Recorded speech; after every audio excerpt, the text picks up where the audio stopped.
Early reactive মোডে আসলে যাওয়ার কোনো বিষয়টি আসেনি, বরঞ্চ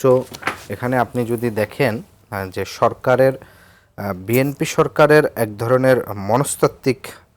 দ্বন্দ্ব চলতেছে ভিতরে, যেমন মানে আমার কাছে যেটা যেমন সেটা একটা হচ্ছে যে সে 17 বছর পর ক্ষমতায় আসছে, ফলে তাদের যে ক্যাবিনেট বা পুরো তারেক রহমান এবং তার যে সার্কেল, মানে যাদেরকে নিয়ে তিনি দেশটা পরিচালনা করছেন সামনে থেকে, এদের একটা অংশের মনোভাব রয়ে গেছে 2006 সালের পূর্বের সিস্টেম। কারণ তারা তো সর্বশেষ 2006 সাল পর্যন্ত মন্ত্রণালয়, তো অনেকেই যারা একেবারে নতুন, আমি একটু বলি আর কি, যে 6 সালের পূর্বে মন্ত্রণালয়ের দায়িত্ব পালন করছে এবং ওইটার পারফরমেন্সের ভিতরে অধিকাংশকেই এখন আবার সে একই মন্ত্রণালয়ে দায়িত্ব দেওয়া হয়েছে। শিক্ষামন্ত্রীর কথা হয়তো বলছেন, শুধু শিক্ষামন্ত্রী না, আপনি ইকবাল হাসান মাহমুদ টুকু, যার কারণে 2001 থেকে 5 সাল সরকার ডুবছে, আজকে আবার সেই একই লোকিয়া এবং প্রেস কনফারেন্সে খুব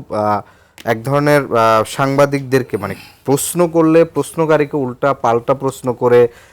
এক ধরনের আমরা যে ধরনের হাস্যকর ব্যাখ্যা দেখতাম যে বড় বিদ্যুৎ লাইন ওটা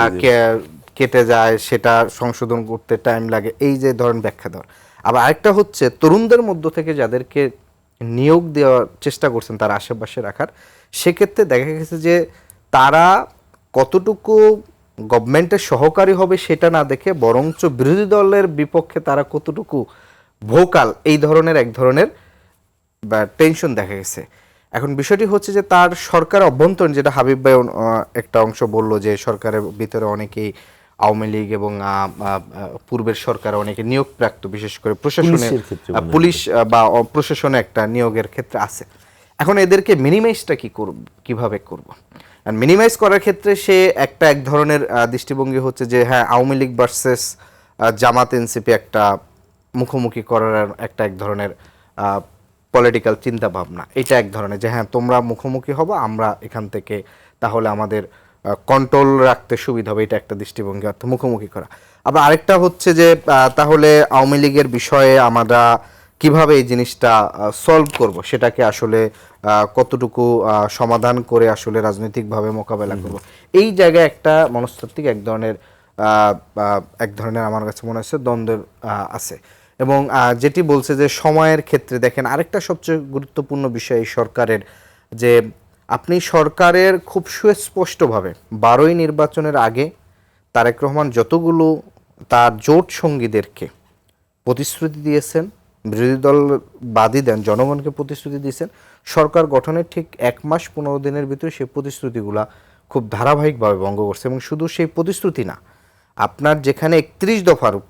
দিয়েছিল আপনার এই 5ই জানুয়ারির পূর্বে, মানে প্রথম দিছিল 27 দফা, সেখানে রেইনবো নেশন বলছিল, তারপরে সেটি গণতন্ত্র মঞ্চ সহ অন্যদের সাথে মিলে সেটিকে 31 দফার রূপান্তর, এবং সেই 31 দফার যে ধারাবাহিক যে দফাগুলা একেবারে নাম ধরে ধরে যে দফাগুলো সংশোধনের কথা বলছে, আমরা দেখছি সরকার গঠনের পর একেবারে খুব 180 ডিগ্রি অ্যাঙ্গেলে সেটি পুরো ঘুরে গেছে। বিশেষ করে জুলাই সনদের প্রসঙ্গটা, শুধু জুলাই সনদ না, আপনি জুলাই সনদে তো তার নোট অফ ডিসেন্ট আছে, জুলাই সনদে অক্ষরে অক্ষরে অবশ্যই পালন করবে, কিন্তু এখানের মূল যে প্র্যাকটিসটা যেটা, সেটা হচ্ছে গণভোটের গণরায়টা, এটা কিন্তু হচ্ছে বিএনপি জনগণরা এক ধরনের, যেহেতু জুলাই সনদটা জনপরিসরে পরিচিত বেশি, গণভোটের সনদটা অনেক বেশি নিয়ে টানা অনেক মাস আলোচনা হচ্ছে, তো জুলাই সনদ তো অক্ষরে অক্ষরে পালন করবে, এটা করতেই পারে, এটা অসুবিধা। জুলাই সনদে বরঞ্চ যেই অংশে অন্যান্য দলগুলোর সাথে বিএনপির সাথে দ্বিমত ছিল এবং সেখানে জনগণ যে 4টা বিষয়ে এক ধরনের রায় দিয়েছে, সেই রায়গুলো বাস্তবায়ন আসলে করবে কিনা সংবিধান সংস্কার পরিষদ, এই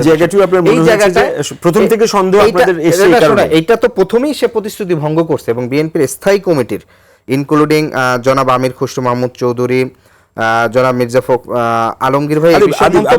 আমি একটা সম্পূর্ণ প্রশ্ন, মানে আপনার কি মনে হয় মানে বিরোধী দল একেবারে মানে 2 নম্বর মাসে এসে যখন থেকে তারা আসলে সরকারকে ব্যর্থ বলা শুরু করলো, তার একটা